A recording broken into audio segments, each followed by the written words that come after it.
Town Manchester today, and as the sign says coming into town, this is home of the famous chicken broil. That's in July, and we're not here to cover the chicken broil today. I didn't get to do that. You guys probably didn't either. They probably sent the good crew to do that.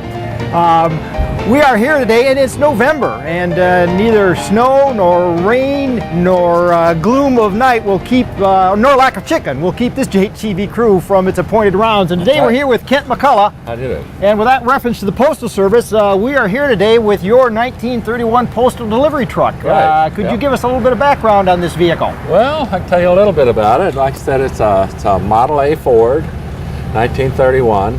And there were 550 of these made of this size. There was another size that had dual wheels. It was a 200 cubic foot. This is 100 cubic foot. It's a 4-cylinder flathead engine, gas, 3-speed. That's pretty much it. This vehicle has been restored, but it's a long time ago. How did you come to possess this particular vehicle? Well, I found out about it.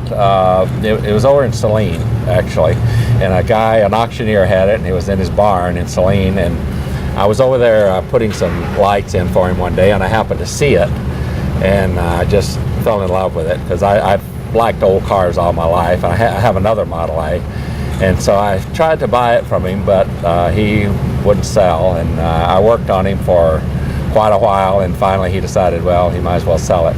But he had it for about 12 years and never been run. He drove it in a parade or two when he first got it, and then he parked it. So I had quite a bit of work to do to get it running. And you mentioned parades. This has been in the Jackson Christmas Parade and other local parades. Do you bring it out for other special occasions? Or once in a while to a car show, maybe over in Chelsea, or we have one here in Manchester. Once in a while I go to that. But not too far. The gentleman that'll be driving this in the parade is a retired postal worker from Jackson, and he drove these. He's over 80 years old. Is that right? He drove these. Yeah. His name is Bob Hahn. Bob Hahn, and he'll be driving this in the Christmas parade. I'll be sitting on this side. Wonderful. Same thing last year. So he's delighted. He has this uniform and everything, and he just tickles him to death to drive it. So What kind of condition was it in when you got it? How much work did you have to do? Well, primarily engine work. I had to work on the carburetor, overhaul that. I had to work on the distributor and clean the gas tank out, and then I put new tires on it and wheels, and that's about it. Because I didn't want to really touch the body, because the trend now is to leave them like they are instead of restoring them and making better than they were. As you got into restoring this, did you find any more about the history of these postal delivery vehicles? For instance, this one still has got the left side steering wheel. Do you know when they switched over to the right side steering wheel for the convenience of the... No, I don't know a lot of the history of it.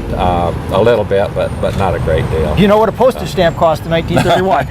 Not really, but I'm sure it was a lot less than it is today. It was 2 cents, which is usually what I add to these interviews. I can believe that, yeah. This color, was this the color that the postal vehicles were back then? They were yes. This was made 2 years, 1930 and 1931. Yeah. And then they made other vehicles, after that. But yeah, everything, it was this color.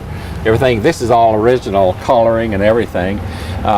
This is new. I had to get a new one of these. The one that was on here was quite faded, but this is what they usually had on this particular sign, if you recall. There were other war signs that they would put on them, women, Rosie the Riveter, and that sort of thing. But I was able to get this through the Federal Printing Office. I called them up and asked them about it. They had the image, and they sent it to me on a digital little disc, and I was able to take it to a printer and get it printed, so I was lucky to get that. Now, was this type of vehicle actually used for delivery out to residences, or was this more of a bulk delivery to get it to the local postal carriers? More bulk, because that's what I was told, that between cities, that sort of thing, like this might come from Detroit or Ann Arbor to Manchester kind of thing. Yeah, that's what I would have figured, that they had most of the people local mail carriers. That day even used their own cars, even back then. Yeah. For delivery. So. Now, again, this is so much different than what we're used to seeing today with the red, white, and blue, and this almost looks like an Army vehicle with this this kind of drab coloring on it. So it's kind of a surprise for, I think, a lot of people who would have expected to see more of the patriotic colors that we're used to on postal vehicles. So what's the future of this vehicle now? You're gonna hold on to it, or are people trying to buy it from you? Well, people have, but it's not for sale. Actually, the gentleman. It's not for sale. No. Not at any price. No. No price at all. Everybody always says that, but there's got to be a price. Okay. Well, I don't know, there might be. But the gentleman I bought this from was my son's father-in-law. And we have an 8-year-old grandson, the two of us do, and this is going to him. Okay. This will be his car someday, because both his grandfathers owned it. But what I intend to do, maybe the next year or so, they're opening a Model A museum in Hickory Corners. It's part of the Model A Ford Foundation, and I'm going to loan this to them and let them keep it in the museum. Over at the Gilmore Right. Museum over Gilmore there. Museum. Wonderful place to visit. That would be Yeah. a great place to display this. Yeah. So, and on days like today where it's a little bit inclement, and you don't mind taking this thing out in the rain No, then? I mean, no, not really. Some people are very protective of their historic but, vehicles. So it's been in a lot of rain, I'm sure, and snow and everything else, so it doesn't hurt it. doesn't hurt it. Kent, could you tell us a little bit again about the mechanics and the operation of this vehicle? You said it had a Ford engine in it, but what's the top speed on a vehicle like this? And then when you're rolling down the road, or haven't you pushed it to its limit? I don't think you'd want to find out what the top speed is. It's runs very nice at about 45. It seems to be the sweet spot for it. And I have had it up to 50, but I wouldn't want to go any more than that. It would run a little faster than that, but it's only a 40-horse engine and 4 cylinders, I mentioned. And so, there's a lot of weight that you're pushing down the road with that. So Yep. I don't think you'd want to go over about. But it runs pretty well. I mean, runs great. for It really a does. vehicle It this runs old, great. the engine runs well. And how often you start it up? Just keep things lubricated and moving well?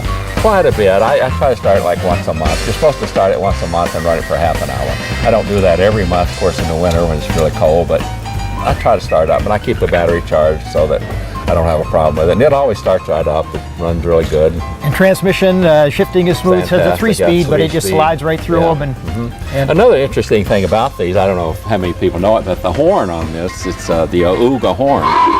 It's a Spartan horn, and it's made. They were made in Jackson, Michigan. okay, so that was a Spartan horn product. company. Yeah. Yep. And the seats and stuff, you had these all recovered, I assume. that I'm this- sure they were yeah, that this recovered was at not some the point. original stuff. I didn't recover them. I haven't really done anything to the body other than just clean it and take care of it in that regard. Yep. New tires, as I mentioned. New tires. When you get Yeah. tires for these, you just don't go down to Discount Tire or Bell Tire where you No, get the tires not for a really. vehicle like this. There's a company called Coker Tire that sells tires for antique automobiles. You get them from those folks. Okay. They have almost any. You can get almost anything you need for a Model A. It's a little harder if you need a component for this, a door or something. It'd be very hard. You probably have to fabricate it. Yep, but the chassis and stuff is basic all Model 8 Ford. design Ford, so you get parts for that Right. fairly easily. Okay. Well, incredible vehicle and great running condition, and Yes. look forward to seeing it Yeah. in the Christmas Okay. parade in Jackson. Good deal.